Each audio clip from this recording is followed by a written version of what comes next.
my name is Nene. Hi, my name is Martha. And this is Women in Pop by Zikoko.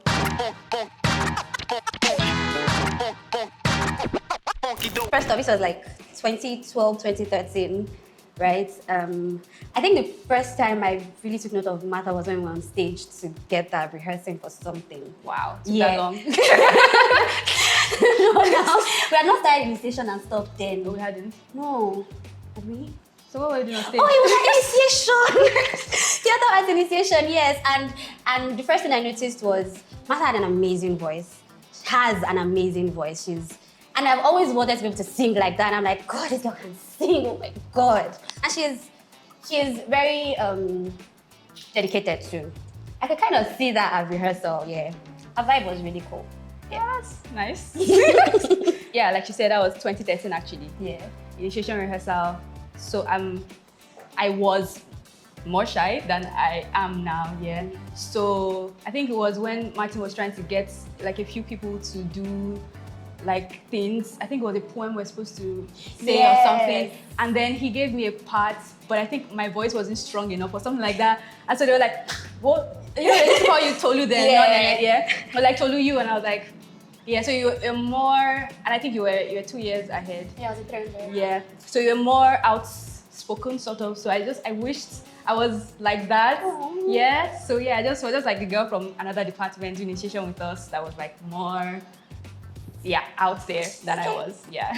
So I want to be biased and say my bestie is Madam Koikoi, so I'll say Edna. Yeah, because we're like pretty much all your scenes were with you. Yeah, so we're like really together and it was really fun doing that. But besides that, I'll probably say Oma-san or Rihanna, because that was a telenovela was for a really long time. I think that's when we got really close. Yeah. Yeah, so you playing that, yeah, it was cool. Yeah, so like, I think those two. So I have two characters. Amanda, obviously, because like you said, we were always together and all. And she was kind of a really strong character, so I really liked Amanda. And then Tumi. I love Tumi. Actually, do love Tumi. I want to put your yash here, but I'm like, it's okay. No. So yeah, like I was saying. But yeah, I actually do love Tumi because I feel like from what I've seen, Tumi is she's a regular girl, and Martha has been able to bring that out, and everybody loves Tumi. What project are you talking about? Wura, what exactly. are you saying? You did not say it, that's what I'm just saying. Oh, okay, sorry. I love Tumi in Wura. Thank you. Madam Koikoi she doesn't want to kill me, so probably her. Hey, she doesn't want to kill me now. Wow. And this girl, I don't know, she's freaking headless. She wants to take my head or something. I don't know. But I feel like I can maybe escape from Madam Koikoi easier than the headless girl. Threw me under the bus, but it's okay. I don't really see any better option, but the devil you know, right? So maybe I just keep having my nightmares and being chased by Madam Koikoi. Maybe. Because I don't even really know the story of the headless girl. It's just weird, like... She wants to replace her head with somebody's head for some reason, I don't know. The devil you know. Yeah. The best part of my time shooting Madam Koikoi was this one right here. The motherly part of the back for it. It was a long shoot here, but it was really bearable and interesting because we were together. We made some really stupid videos that are on our timeline. So yeah, that was the most interesting part. Yeah, where we had fun. Sometimes when we're filming, we're filming other characters, so it's like downtime.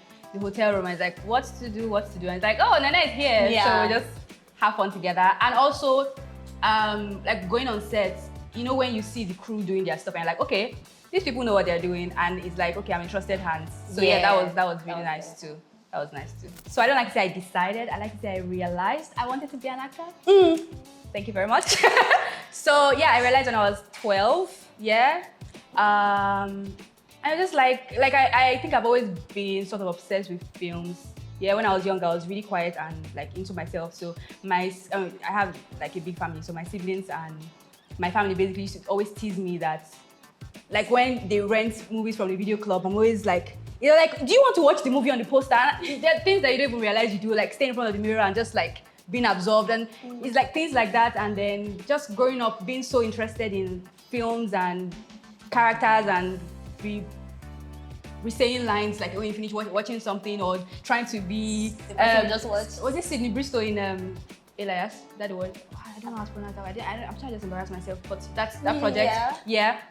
And it's just like, oh, this is what I want to do with my life. I don't see myself doing anything else. That's really what it was. So I grew up in a family that we have people in arts. There's Femi Oshofiso, right? So he's written a lot of plays. He's my uncle from my mom's side. So I grew up with that. Then my auntie and her husband, they're filmmakers. So I started acting from primary school. So I knew it was something I wanted. Also, my family, we love to watch movies a lot. And the first time I knew what acting was, my mom was acting a play in church, right? You know how those demons is chasing. And I remember seeing my mom being chased by this demon. And everybody was just looking and sort of laughing. I'm like, that is my mother. What is going on? Do you get? And the demon got her. And then everybody is still laughing. And I'm losing my mind because my mom is dead on the floor, right? And then I see her after church and she's like, what was that? That was when I understood what acting was. I'm like, oh, this is actually pretty interesting. Yeah. And then watching stuff and like you said, the mirror. I'm always acting in front of the mirror. Till today. Like I noticed that thing for the longest time. I'm always acting. I forget that there's reality. I'm in my head. I'm acting films. My dreams are movies. Yeah. So I just knew that this was something I really wanted to do. Since forever almost. So yeah. I think young crop of actors are really inspiring, to be honest.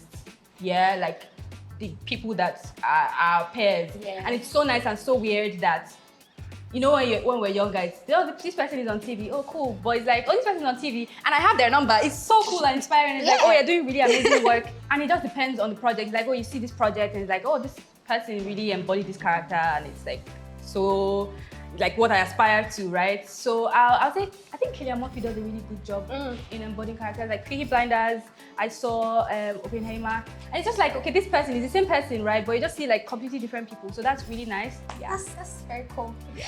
For me, Genevieve in Nigeria, I don't know what it was about her, but she just seemed perfect. Also, Joke Silva. I knew you were going to say that one. Joke Silva for Nigeria. And then abroad, I'll say Viola Davis. Viola Davis and Meryl Streep and Angela Bassett. The love I have for it. Because if I do not have love, oh my God! The love I have for acting is what pushes me, to be honest. And also the fact that I want to start making movies myself. So I want to get to the point where I know what I'm doing in filmmaking so I can start making movies that I would love to watch myself. So yeah, that's it. Just reaching my full potential, I think.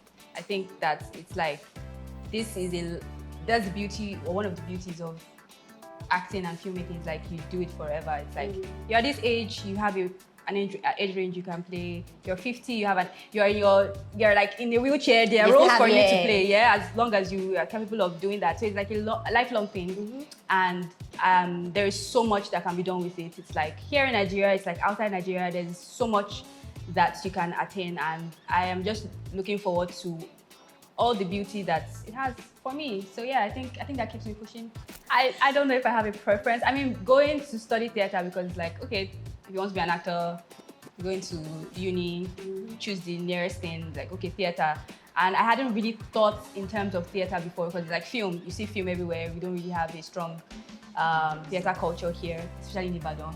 Yeah, so I hadn't really thought in terms of that. But like studying theater, doing it for 4 years, seeing, there's so much strength that comes with doing theater. Yeah. It's like, it's really beautiful. And I haven't done it in a long time, but it's just magical and spiritual and everything. But screen is the one that there's so much subtlety also, and there's so much to play with. It's like they're so beautiful in their own different ways. So to be honest, I don't really have a preference. Yeah. The styles are different. The techniques for stage and screen are totally different. One, you have to be larger than life. The other, you have to be very subtle.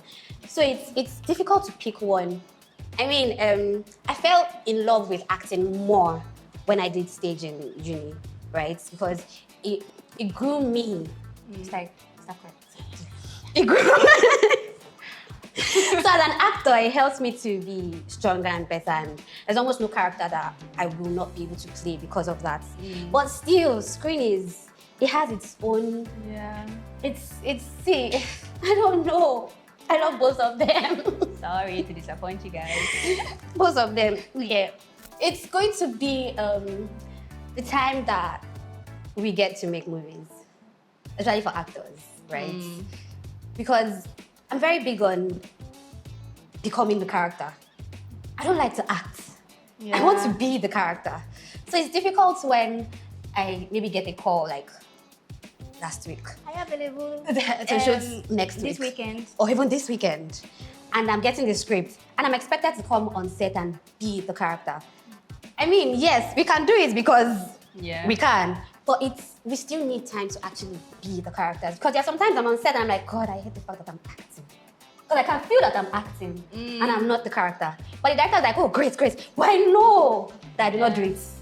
Do you get? So like, we need time to become what we're meant to be.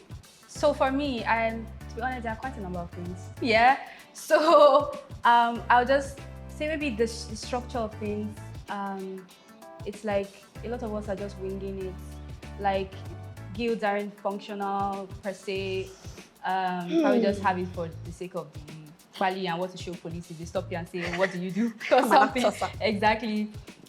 So yeah, functional. So it's like, okay, working hours, it's like minimum wage. It's like, there's some things that just don't make sense that we just overlook, yeah, and it's like, yeah, okay, we just, it's Nigeria anyway. Many things are, so it's like, just filters like that into the industry, yeah. So that, I'll just, if I don't cry. What would I tell you? I'll tell you that I am extremely proud of you. You're an amazing person, amazing actor. Like, you're doing the thing. Like, you're amazing. I'm so proud of how far you've come. And I know I can't wait to be able to talk about this. I know that there's like so much in store still. I mean, I always knew that you're a star. I always knew, so I'm so proud of you. Okay, you succeeded. Thank you. Oh, okay, I need a minute, maybe. Okay. Okay. I should have gone first. I really should have. If the world was ending today, I'll tell you that I feel like I'm just copying you now. You're amazing. And I'm so glad that we have known each other for so long. I'm so glad that our relationship has become what it has. I'm so glad that you're in my life. Okay, and I'm really rooting for you. And you have me as your GSG, you know? Yeah. And I am really hoping that you reach like your fullest potential. And I'm sure that amazing things are coming. Yeah, amazing things are coming for all of us. And yeah, we're gonna win together forever and ever. Yeah, I love you. Yeah, I love you too. For me, I kind of noticed that a lot of movies centered around young females or young males. It's always the high school, or then they're badly behaved kids or drugs related. We have like regular lives, right? We actually have lives that are not related to that. What we see in Nollywood about youngins. So I feel like I'm going to make movies for the age range of like 18 to 30 something, just how life is. I mean, that's what everybody else does. We see movies that are really relatable. I mean, Parasite is relatable to them, right? So we need to do stuff that is relatable to us too. That's just mostly it for me. That gap of, it's either the older people or the younger, there's a middle ground there. That's it for me. What you said is actually very true, actually. Because growing up, there was One Tree Hill. I mean, that was secondary Oh my God, school. Lucas, I love know. it. I've been planning to rewatch it like for so long. Anyway, so like One Tree Hill. Moving on, it's sorry. like it's like different series with just talking about young adults basically. And it's like, oh, okay, it's so nice to watch stuff where you can see yourself, like how just being able to see yourself. And aside that, you know, when we saw Barbie together, and I was like, you know, when you make movies about different stuff, but it's not about what you're making the movie about. It's just about how well developed it is. I think there's just so much beauty in like there's a movie about Barbie and you watch it and it's so full, it's so well developed, it's it's not just about the doll. Yeah, exactly. There's so much more. So it's different stuff about a doll. We can make a movie about lights, and you could just think of the about craziest not having story lights about or lights. something. Yeah, there's different stuff, and that's where creativity comes to play, and it's just like developing worlds. Basically, that's what movies are about. You get lost in a world, preferably sometimes a world that is so weird and new, and it's like, oh, this is so cool, and yeah, Like a totally new experience. yeah, that's why fantasy can be so nice. It's like, oh, you see Harry Potter and it's like, oh my god, this new world, these new people. I mean, vampire stuff is like overflogged right now, but like when we first saw Vampire Diaries, it's like, oh, it's like, yeah. So also you overflog the thing, yeah. It's like new idea, new stuff. It's cool. Yeah, that's difficult because I mean, I work with all of my talents, so I don't know if it's hidden, then I've not found it myself. Yeah. I don't know. It's probably not hidden. I can roll my tongue if that's good enough. Names of Nollywood horror movies.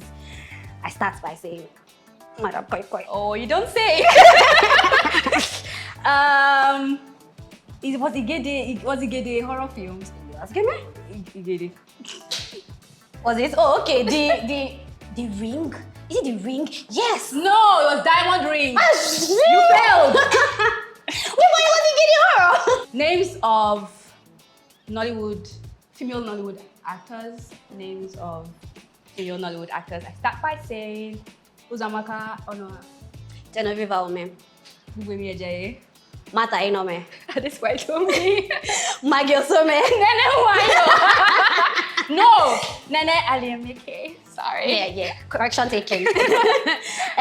Judith Uche. Uche Chika Ilminu. Uzuamaka Anuino. Oh my God. I am blank.